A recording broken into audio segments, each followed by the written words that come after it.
여러분 지난 주일이 무슨 주일이었는지 기억나십니까? 할렐루야, 감사합니다. 이제 일주일 동안 잊어버리신 여러분들에게 복이 있을지어다. 네.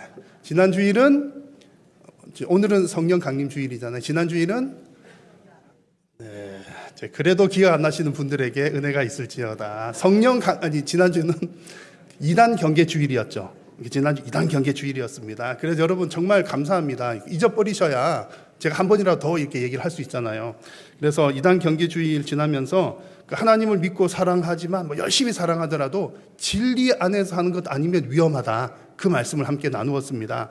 오늘은 이제 교회력에 따라 성령 강림 주일인데 바르고 건강한 신앙생활을 위해서는 반드시 성령 충만이 필요하다는 말씀을 함께 나누려고 합니다.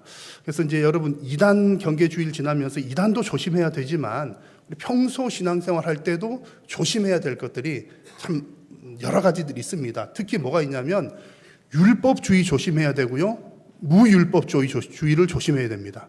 그러면 전부 다 조심하는 것처럼 들리잖아요. 이게 양극단을 조심해야 된다는 겁니다. 무슨 얘기냐면 어려운 말처럼 들리지만 어려운 내용이 아니라 우리가 자주 실수하는 내용이기도 하고 우리가 고민하는 내용이기도 합니다.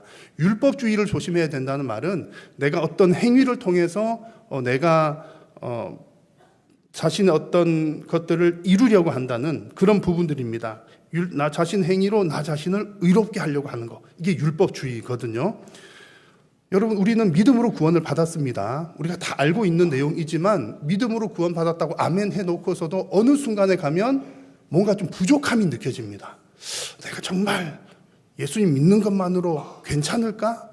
그래야 뭔가를 해야 되겠다는 생각이 자꾸 막 들어요. 그래서 하는 거는 좋거든요. 좋습니다. 뭔가 이렇게 열심히 하고 하는 건 좋은데 그게 이제 구원의 기준으로 되어 버리면 아주 위험한, 신앙에서 위험한 상태라는 겁니다. 반면에 여러분, 아주 반대로 극단적인 무율법주의도 조심을 해야 됩니다. 무율법주의는 뭐냐면 율법은 전혀 필요 없다는 거죠. 교회에서 뭘 강조하죠? 은혜를 강조하니까 은혜를 받기만 하면 되지. 그래서 은혜 받았으니까 나는 이제 만사 오케이야. 그래가지고 내가 어떻게 생활하거나 하는 데에 대한 관심은 아주 이제 저조한 겁니다. 그러다 보면 막 자기 마음대로 사니까 방종하게 되기도 하고 내 신앙과 내 삶이 서로 맞지 않는 그런 괴리 현상을 보이기도 하는 겁니다. 그래서 이런 양극단을 피하는 건강한 신앙이 중요하다는 거죠.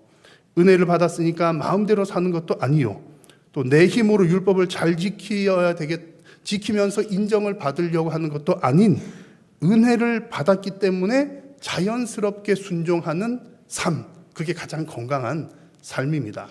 이런 삶을 살기 위해서는 성령 충만이 필요합니다. 성령 충만은 이제 뒤에 조금 더 설명하겠습니다만 성령 하나님께서 내 삶을 주관을 해 주셔야 내 힘이 아니라 은혜를 근거로 해서 하나님의 그 성령의 힘으로 내가 말씀대로 살아갈 수가 있는 것입니다. 그래서 오늘 읽은 말씀을 보시면 에베소서 말씀에는요, 예수님 믿고 성령 받은 사람이 이제 새 사람이 되었다. 새 사람은 이런 삶의 모습들을 가져야 한다는 내용들이 쭉 나열되어 있습니다. 새 사람이 가져야 하는 내용이 뭐냐면 결국에는 성령 충만한 삶의 모습입니다. 그래서 오늘 이 말씀을 잘 받으시면서 일상생활에서 성령 충만한 삶을 살아가는 저와 여러분 될 수 있기를 간절히 소망합니다.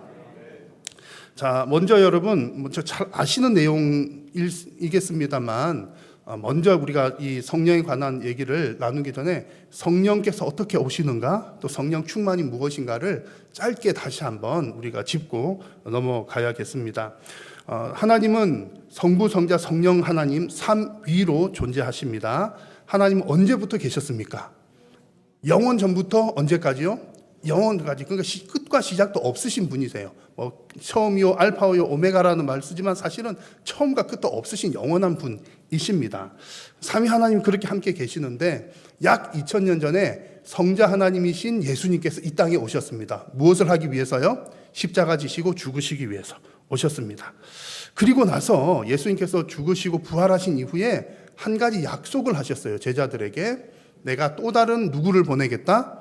보혜사를 보내겠다. 성령님을 보내겠다는 약속을 하신 거죠.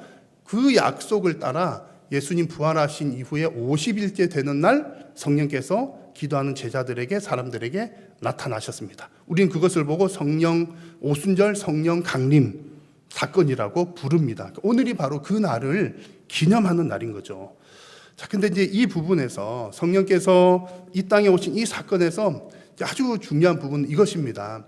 성령님이 이 땅에 오신 것은 우리가 요구를 해서 오신 것이 아니라 누가 보내셔서요?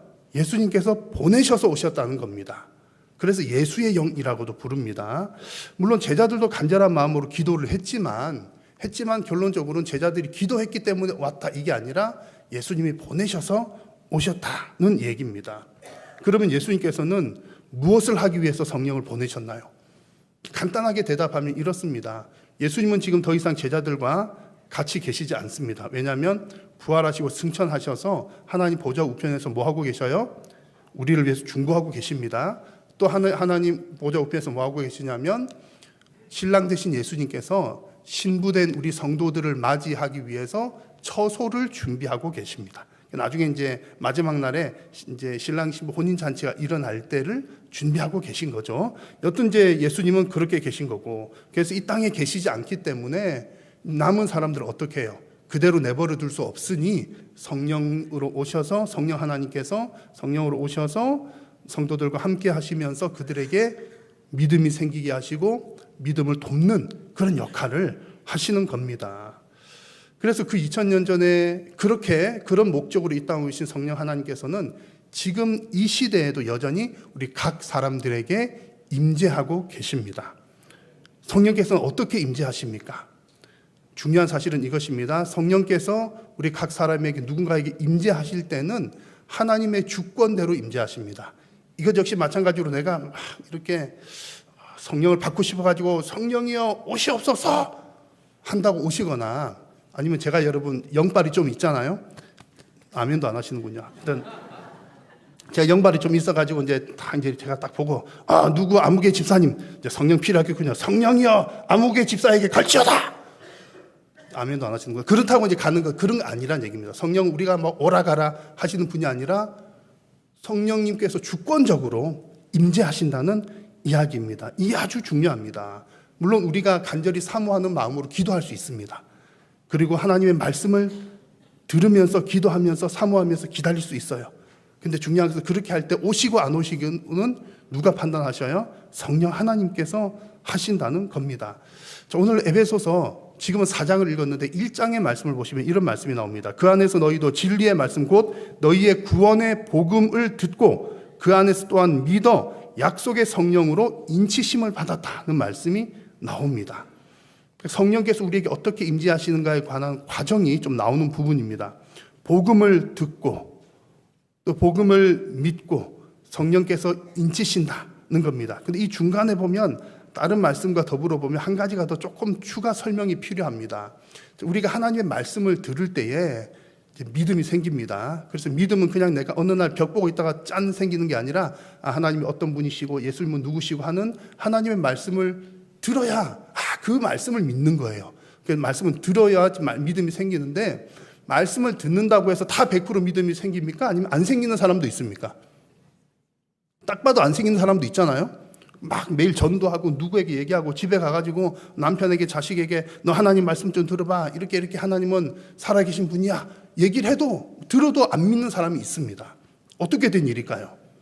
그래서 믿음은 들음에서 나지만 반드시 중간에 누가 개입하셔야 된다? 성령 하나님께서 감동하셔야 된다는 겁니다. 그래서 우리 성령께서 우리에게 믿음을 주시는 과정은 아주 신비로운 과정입니다.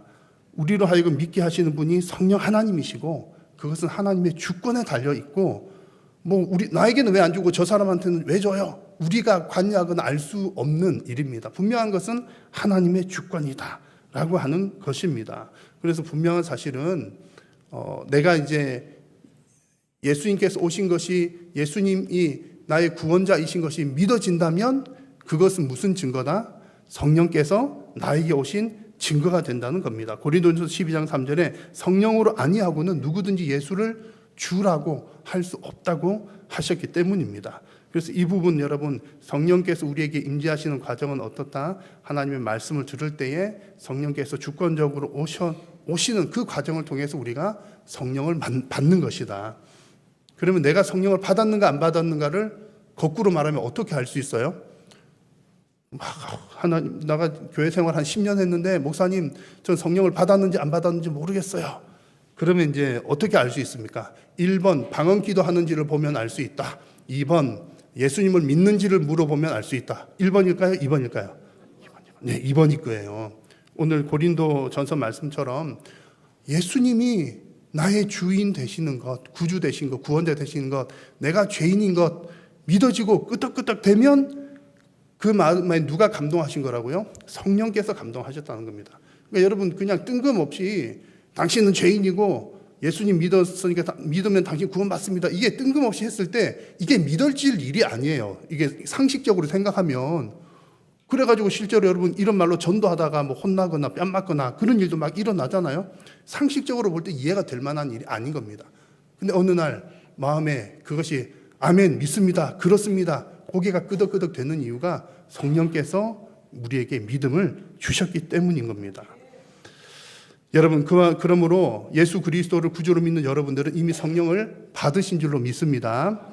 그럼 받았으니까 그 다음에는 어떻게 해야 돼요? 사실은 우리가 그 다음이 더 중요한 겁니다. 성령 한번 받았으니까 그냥 룰루랄라 그냥 땡큐 그냥 그런 게 아니라 성령을 받은 사람은 계속해서 날마다 성령 충만을 위해서 기도해야 되는 겁니다.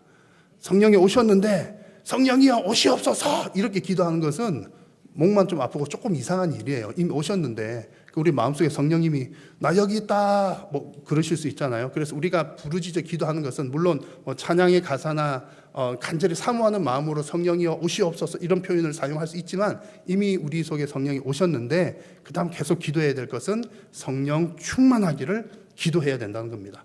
성령 충만함이라고 하는 것은 성령께서 내 인생을 온전히 주관해 주십시오 라고 기도하는 겁니다. 여러분, 예수님을 믿은 이후에 날마다 성령 충만할까요? 성령 안 충만한 때도 있을까요? 여러분, 충만할 때가 더 많습니까? 안 충만할 때가 더 많습니까? 예, 솔직하게 대답하시면 안 충만할 때가 누가 봐도 저나 여러분들이나 다 좀 더 많을 것 같아요. 예수님 믿기는 하지만 온전히 성령님 주도대로 살아가지 않고 누구 주관대로? 내 주관대로 사는 경우가 많습니다. 많아요. 왜냐하면 여전히 하나님께서 우리에게 자유의지를 주셨고 선택권을 주셨는데 그 선택권을 하나님께 못 넘겨드리고 하나님 내 인생을 주관해 주세요 이렇게 해야 되는데 하나님 제가 올해까지만 제가 제 뜻대로 한번 살아볼게요. 뭐 이런 사람들이 많이 있다는 얘기죠. 그래서 우리가 중요한 것은 성령 충만은 날마다 기도해야 될 일이다. 갈라디아서 5장 16절을 보니까 성령을 따라 행하라 말씀을 하였는데 이렇게 내 인생을 따라 내가 내 주관을 따라 사는 것이 아니라 성령을 따라 살아가는 것이 성령 충만한 삶입니다. 이렇게 살아가다 보면 성령의 열매들이 맺힙니다. 그래서 여러분, 여러분의 삶에서도 성령께서 주관하시는 성령은 충만한 삶이 되시고 또 성령의 열매들을 맺어 나가는 복된 인생이 되시기를 축복합니다. 자, 그럼 이제 오늘 읽은 본문 내용으로 성령 충만한 삶의 구체적인 모습들이 어떤 것들이 있는지를 함께 살펴보겠습니다. 오늘 읽은 에베소서 말씀은 예수님 믿고 성령을 받아 새 사람 된 사람들의 모습이 이러하다는 것을 쭉 보여줍니다. 그 가운데 이런 모습들이 성령 충만한 사람의 모습이라는 거예요. 이 가운데 27절을 먼저 보시면 같이 한번 읽어보겠습니다. 시작. 마귀에게 틈을 주지 말라. 아멘. 마귀에게 틈을 안 주는 게 성령 충만한 삶의 모습입니다. 완전 그렇잖아요. 마귀한테 뭘 이렇게 좋게 하는 거냐, 성령 있게 하는 거냐, 이게 확실한 차이가 있잖아요. 마귀에게 틈을 준다는 것은 무슨 뜻이냐면 마귀에게 고소할 빌미를 주지 말라는 뜻입니다. 고소할 빌미. 마귀는 뭘 고소를 해요? 원래 마귀가 하는 일이 성도를 참소하는 일이라 했습니다. 참소가 고소하는 거예요. 무슨 고소냐면 이 사람 아무개 성도가 죄를 지었으니 벌 주시오, 지옥으로 보내시오, 이런 일을 마귀가 한다는 겁니다. 근데 우리는 잘못을 했기는 하지만 그 일로 마귀가 고소한다고 해서 지옥에 바로 들어갑니까? 안 들어갑니까? 안 들어가요. 왜냐하면 우리에게는 변호사 되시는 예수님이 계시고 우리의 죄값을 다 이미 지불을 하셨기 때문입니다. 법적으로는 그 일이 끝났습니다. 근데 마귀는 계속해서 참소하는 거예요. 그런 이제 것들 중에 대표적인 예가 오늘 구절에 성경에 보면 여러 가지들이 있지만 마귀가 이제 성도들을 이렇게 고소하는 내용, 죄를 지을 때마다 그러는 거예요. 하는데 그 가운데 한 앞에 나오는 구절로 보면 26절에 분을 내어도 죄를 짓지 말며 해가 지도록 분을 품지 말라. 이런 얘기가 나옵니다. 죄 짓지 말라는 얘기죠. 또 분을 품을 수는 있을 수는 있어요. 우리가 막 그런 감정이 올라올 수는 있습니다. 나쁜 생각이 들 수도 있어요. 우린 이제 그러긴 하지만 죄를 짓도록까지 이어지지 않는 게 중요하다. 그리고 그런 분을 품더라도 해가 지지 않도록 빨리 회개하고 돌이켜야 된다. 이런 얘기입니다. 그렇지 않으면 마귀가 고소를 하고 그렇게 해서 우리에게도 계속 너 죄인이잖아. 너가 예수 믿는다고 그렇게 해가지고 너가 무슨 구원받은 백성이라고 그래. 우리에게 죄책감이 들게 만들기도 합니다. 그래서 이런 내용들이 마귀에게 틈을 주는 내용이다. 그래서 성령 충만한 삶은 마귀에게 틈을 주지 않는, 고소할 거리를 제공하지 않는 삶이라는 겁니다. 또한 30절 말씀을 보시면 하나님의 성령을 뭐하게 하지 말라? 근심하게 하지 말라 말씀했습니다. 성령 충만한 사람은 당연히 성령 하나님을 근심하게 안 하는 거죠. 성령을 근심하는 거는 뭐냐? 목들이 또 성경에 많이 나오지만 오늘 본문 가운데 보면 31절에 여러 가지들이 쭉 나옵니다. 제가 하나하나 짧게 볼 때 여러분들에게 해당되는 게 있는지 한번 생각을 해 보십시오. 너희는 모든 악독은 악한 말을 하는 걸 말합니다. 악한 말. 그 다음에 노하는 것은 격하게 끓어오르는 분노. 그리고 분냄도 뭐 이렇게 노함과 비슷하지만 내면 깊은 곳에서 올라오는 적대감. 그리고 떠드는 것은 뭐 수업 시간에 막 떠드는 게 아니라 적대적인 감정으로 상대방에게 막 악한 감정을 퍼붓는 겁니다. 막 큰 소리로, 그죠? 상대방에게 퍼붓는 것, 비방하는 것, 욕설하는 것, 조롱하는 것을 뜻합니다. 모든 악의, 온갖 종류의 나쁜 감정들을 의미합니다. 여러분 해당되는 게 있으십니까? 없으십니까? 아마도 한두 가지 정도는 있으실 것 같아요. 이런 일들이 성령을 근심하게 하는 일들이라는 겁니다. 그러면 나에게 이런 모습이 있으면 어떻게 합니까, 여러분? 그래서 우리가 중요한 것은 하나님의 말씀을 보는 겁니다. 이 말씀을 봐야지 내가 아무개 뭔가를 잘못했구나 알게 되고 그 다음에 뭘 할 수 있습니까? 회개할 수 있는 거예요. 성경을 봐야 내가 뭘 회개해야 되는지를 알 수 있게 되고 이렇게 회개하면서 성령 충만을 기도하는 것입니다. 이런 부분을 놓고서 여러분 내가 내 스스로가 내가 훌륭한 사람이 되어야지 그렇게 노력하자는 뜻이 아닙니다. 오히려 그렇게 하는 것이 더 위험합니다. 서론에 말씀드린 것처럼 율법주의가 되기 쉽기 때문입니다. 내가 막 열심히 노력해가지고 내가 뭐 악독을 다 끊어내고 분냄을 다 끊어내고 하면 어떤 마음이 들까요? 내가 해냈다 이런 마음이 들 거잖아요. 성경이 우리에게 말씀하시는 것은 뭐 노력도 해야 됩니다만 그것이 너희들의 공로가 되지 않도록 하라. 그렇게 하기 위해서는 성령 충만을 구하라. 성령님께서 인도를 하셔서 자연스럽게 순종할 수 있도록 성령님께 내어 맡겨드리라는 말씀입니다. 그래서 여러분의 삶이 정말 성령님의 힘을 의지하면서 성령님께서 인도하시는, 주도하시는 여러분의 인격과 삶이 되시기를 주님의 이름으로 축복합니다. 자, 그리고 성령 충만한 삶의 또 한 가지 구체적인 모습은 자신의 손으로 수고하여서 선한 일을 하는 것입니다. 28절의 말씀을 같이 한번 읽어볼게요. 시작. 돌이켜 가난한 자에게 구제할 수 있도록 자기 손으로 수고하여 선한 일을 하라. 아멘. 자, 간혹 이제 오해를 하는 분들이 계십니다. 성령 충만 그러면 이제 성령 충만 영적인 일이잖아요. 그래가지고 뭔가 영적인 일만 중요하게 여기면 되겠구나 이렇게 생각하기도 하는데 오해입니다.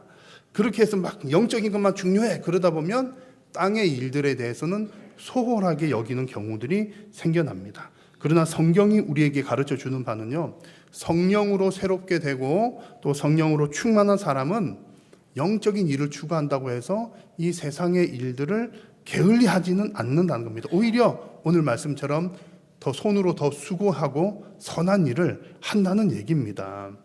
자신만을 위해서 살았던 옛 삶에서 이제는 가난한 사람들을 위한 삶으로 실제적인 변화를 경험한다는 얘기입니다. 그럼 여러분 이 사실을 꼭 기억하십시오. 성령 충만은 영적인 변화만을 가져오는 것이 아니라 삶의 변화를 가져오는 일입니다.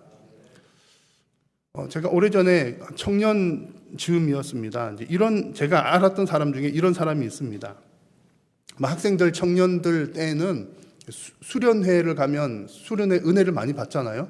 수련회 때 하나님 만나고 예수님 만나고 이렇게 해가지고 어떤 변화되는 그런 케이스들이 많이 있습니다. 제가 아는 어느 한 친구도 한 사람도 이제 수련회를 다녀와가지고 막 자기 성령 충만 받았다고 아주 좋아하는 거예요. 아, 나 은혜 받았다, 나 성령 충만하다, 막 그러는 거예요. 아주 이렇게 기분이 대단히 좋아 보였습니다. 근데 이제 그때 이제 제가 어렴풋한 기억에 제가 옆에서 이렇게 보기에는 성령 충만인지는 잘 모르겠고 그냥 기분이 좋은 것 같았어요. 제가 수련회 갔다 와가지고 기분이 좋구나. 약간 이제 그런 느낌이 저에겐 좀 들었었습니다. 왜냐하면은 이제 이렇게 한동안 좀 지켜봐도 이렇게 평소에 보던 사이니까 은혜 받았다고는 하는데 말이나 행동 같은 것은 별로 변화가 없었기 때문입니다. 별로 없고 그냥 기분만 막 좋아 보였던 거 제가 보기에 그랬습니다. 근데 아니나 다를까 스스로 이제 말할 때 성령 충만했다던 그 충만이 오래 못 가는 거예요.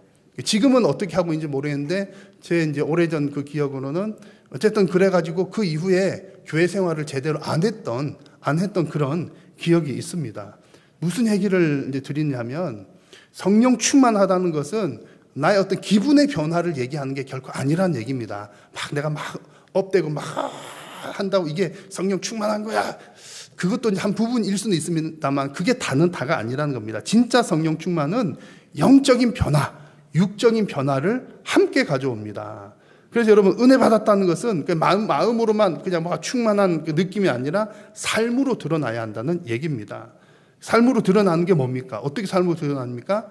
하나님의 말씀대로 사는 겁니다. 하나님의 말씀에 순종하는 겁니다. 성령 충만해서 순종하는 것과 별로 덜 충만해서 순종하는 것에는 차이가 있습니다. 여러분 하나님 말씀에 순종할 때 순종하기가 쉽던가요? 어렵던가요? 아마 이렇게 대답하는 게 아마 정답일 겁니다. 어떤 때는 쉬웠는데 어떤 때는 어려워요. 아마 그런 경험도 있으실 겁니다. 어떤 때는 이제 별로 하나님께서 성경 말씀을 보거나 이렇게 설교를 듣는 걸 통해서 나한테 이렇게 순종하라고 요구를 하시는데 사실 별것 아닌데 대단히 순종하기 어려운 때가 있습니다. 근데 어떤 경우는 보면 대단히 힘든 일이고 어려운 일인데도 그냥 아멘 할렐루야 그러고 척척척 순종이 되는 때도 있어요. 무슨 차이가 있을까요? 성령 충만하냐 그렇지 않냐.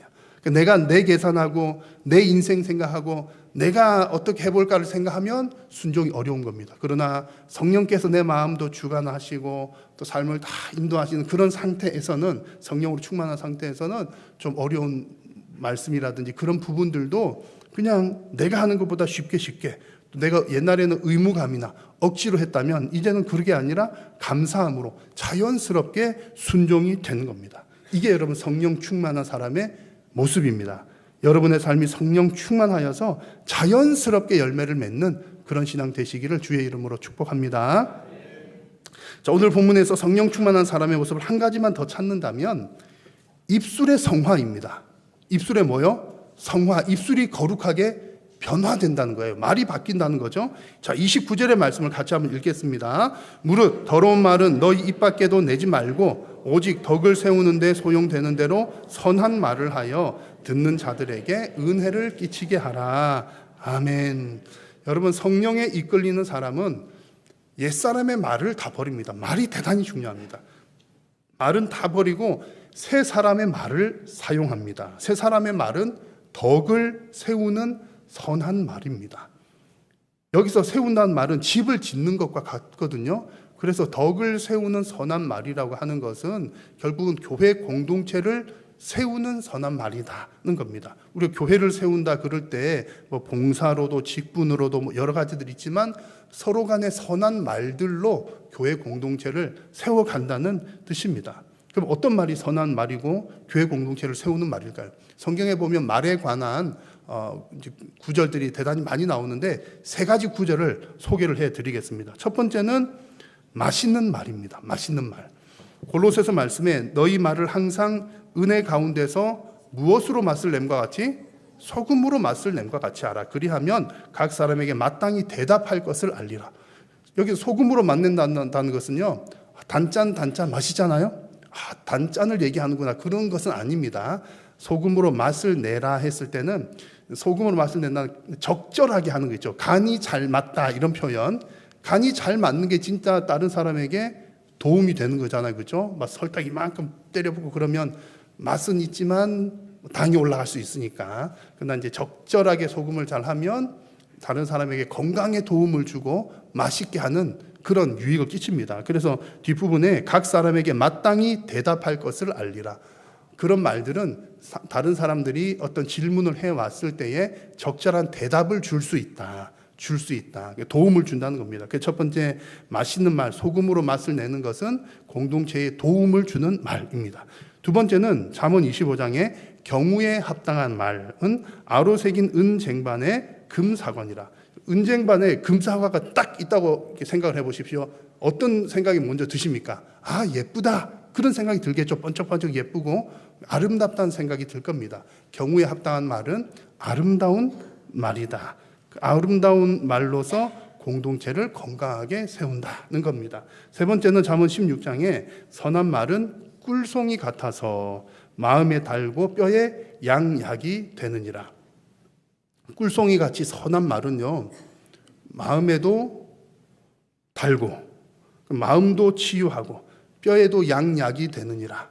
우리를 회복시켜주는 중요한 역할을 한다는 겁니다. 그래서 꿀송이 같은 말은 우리를 치유시키고 회복시키는 그런 얘기입니다. 여러분, 이렇게 이제 말에 관한 표현을 한 것은요, 이제 중요한 핵심은 이것입니다. 우리가 성령 충만 얘기할 때는 나 혼자 뭔가 가슴이 벅차가지고 충만하다, 그 충만만을 얘기하는 것이 아니라, 그것은 그런 감정도 필요합니다만 그게 끝이 아니고, 좀 전에 말씀드린 것처럼 이와 같은 선한 말로 다른 이들에게 무엇을 끼쳐요? 은혜를 끼치는 것. 이게 성령 충만한 사람의 삶의 모습이라는 겁니다. 여러분 모두가 정말 성령 충만하셔서 도움이 되는 맛있는 말, 또 그리고 합당한 아름다운 말, 치유하고 회복하는 꿀송이 같은 말, 이런 말들로 우리 믿음의 공동체를 거룩하게 세워나가는 복된 성도님들 되시기를 주의 이름으로 축복합니다. 오늘 이렇게 우리가 성령 충만에 관한 말씀들을 함께 나누었습니다. 오늘 말씀에 핵심적인 주요되는 부분들은요, 이 성령 충만한 삶은 영적으로만 뭐가 중요하다, 충만하다, 그런 게 아니라 삶에서 열매가 드러나는 게 진짜 성령 충만한 삶이다 라고 하는 말씀들을 쭉 나누었습니다. 저와 여러분 모두가 다 성령 충만하셔서 성령의 열매를 맺되, 내가 억지로 노력해서 맺는 것이 아니라 자연스럽게 열매를 맺는 그런 복 있는 인생 되시기를 주의 이름으로 축복합니다. 기도하겠습니다. 살아계신 여호와 하나님, 오늘도 우리의 예배를 받으시고 예배 가운데 말씀하여 주시니 감사합니다. 성령께서 우리들에게 임재하여 주셨으니 성령 충만을 위하여 날마다 기도하게 하여 주시고, 성령 하나님께 우리 모든 인생을 내어드림으로 우리의 모든 인생들이 정말 하나님 기뻐하시는 인생, 유익한 인생, 하나님의 영광을 드러내는 인생이 되게 하여 주시옵소서. 예수님의 이름으로 기도드립니다.